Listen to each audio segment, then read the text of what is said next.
Good morning, YouTube. Welcome back. Let's take a look at some NFL player props we have for tomorrow's Christmas slate. Merry Christmas to everyone. Hope everyone's been having a great holiday season. For me, it has not really felt like Christmas this year at all this time of year.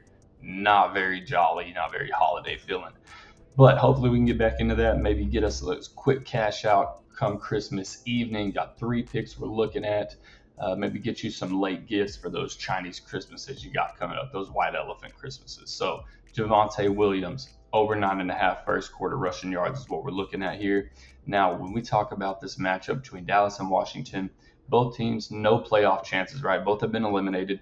This is still a divisional matchup, though. So we should be able to expect a little bit of competitiveness here. He's going to clear this in 13 of 15 this season. They don't have just his regular prop on. All they have is this goblin of 9.5, but that's totally fine. Clears in 13 of 15 versus Washington this year. Had a really big first quarter. We can see he had 21 rushing yards on the 19th. Where are we at right here? So 21 rushing yards right there. This, should start off just the same. We know how Dallas's pass game is. Dak Prescott throw 300 yards a game. That really opens up this run, and obviously the run opens up the pass. I think that's how they're going to start off this game on the ground. And Javonte Williams has proven to be a pretty explosive back, so it wouldn't take him many touches to get this. So that is going to be pick number one. That he just kind of stays on this trend that he's been on of getting just 10 yards in the first quarter. Pick number two, and we will be taking one pick from each game. Pick number two is going to be JMO, over 64.5 receiving yards. Now, this is an absolutely beautiful line as well.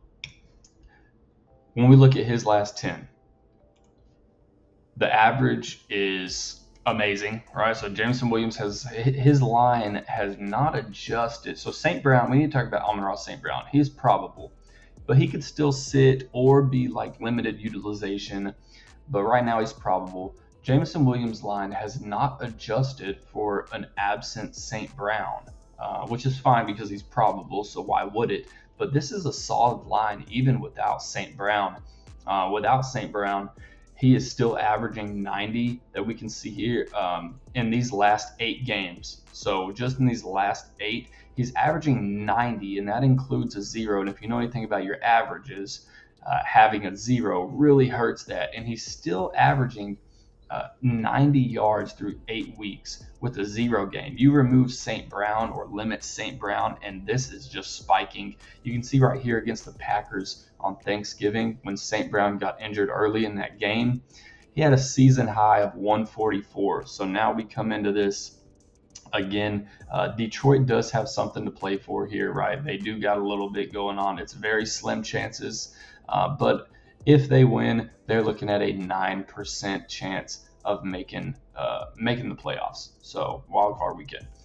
So that is going to, they still have a lot to play for. They're going to be looking to just, kind of make this as quick as possible, get a lead, hold the lead, don't make it a nail biter, just do what they can here. So that's going to be pick number 2 is JMO over 64.5 receiving yards. Pick number 3, we're going to offset this goblin with a demon.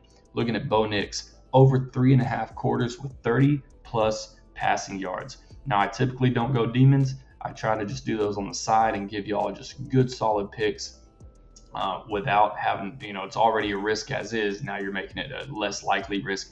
But man, this is really, really talking to me here with 3.5 quarters of 30 plus passing yards. This is something that he has hit. We can go ahead and go hop over here and look at it.